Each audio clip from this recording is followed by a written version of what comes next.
வராது அந்த மாலை அல்லுங்க அந்த மாலை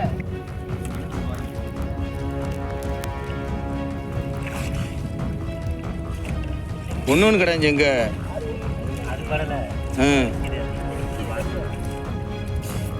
பாருங்க மக்களே, ஆவரி வந்துருச்சு, 4 வேளை போயிடுச்சு, பார்த்துக்குங்க.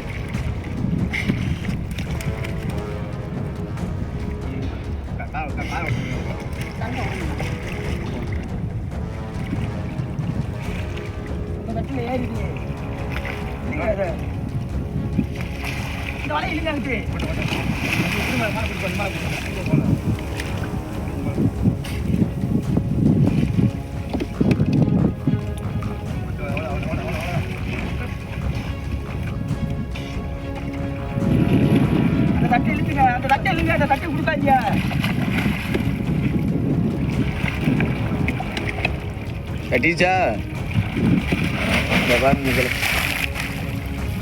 ஓடிடுச்சு. மீனவர் வலையில் சிக்கிய கடல் பசு.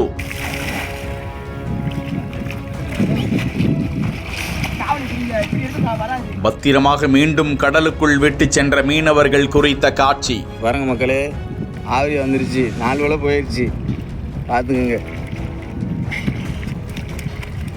ராமநாதபுரம் மாவட்டம் தொண்டி அருகே நம்புதாளை பகுதியை சேர்ந்த 4 மீனவர்கள் படகில் ஆழ்கடலுக்கு சென்று மீன்பிடித்துக் கொண்டிருந்த போது அவர்களது வலையில் பெரிய கடல் பசு ஒன்று சிக்கிக் கொண்டது. அது குறித்து மீனவர்கள் தொண்டி மெரைன் போலீசாருக்கும் தகவல் கொடுக்க விரைந்து வந்த அவர்களின் அறிவுறுத்தலின்படி அந்த 4 மீனவர்களும் வலையில் சிக்கிய கடல் பசுவை பத்திரமாக மீண்டும் கடலுக்குள் விடுவித்தனர். இந்த கடல் பசு தடை செய்யப்பட்ட கடல் உயிரினங்களில் ஒன்றாகும். அதனால் இது விடுவிக்கப்பட்டது.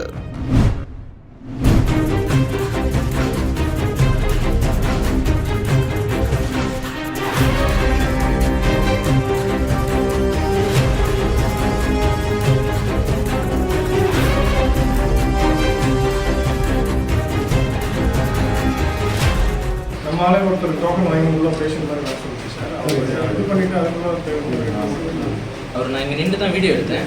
எடுத்ததுக்கு உடனே இங்கெல்லாம் நிற்க கூடாது, போய் பின்னால் உட்காந்து 10 வருடங்களாக தன்னை மருத்துவர் என்று கூறிக்கொண்டு அரசு பெயரில் கிளினிக் வைத்து நடத்திய போலி மருத்துவர்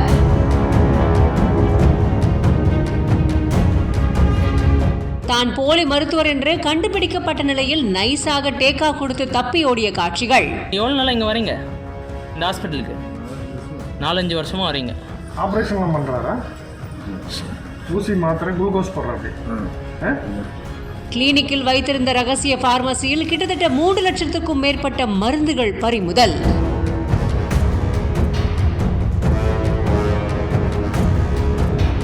திருப்பத்தூர் அடுத்த செல்லரப்பட்டி பகுதியை சேர்ந்த 40 வயசான திருநாவுக்கரசு மருத்துவமே படிக்காம மாடப்பள்ளி அடுத்த குள்ளாளர் தெரு பகுதியை சேர்ந்த நடராஜன் அப்படிங்கிறவருக்கு சொந்தமான வீட்டை வாடகைக்கு எடுத்து அரசு கிளினிக் அப்படிங்கிற பெயர்ல கிளினிக் வச்சு சுமார் 10 வருஷங்களுக்கு மேல மருத்துவம் பார்த்துக்கிட்டு இருந்திருக்காரு.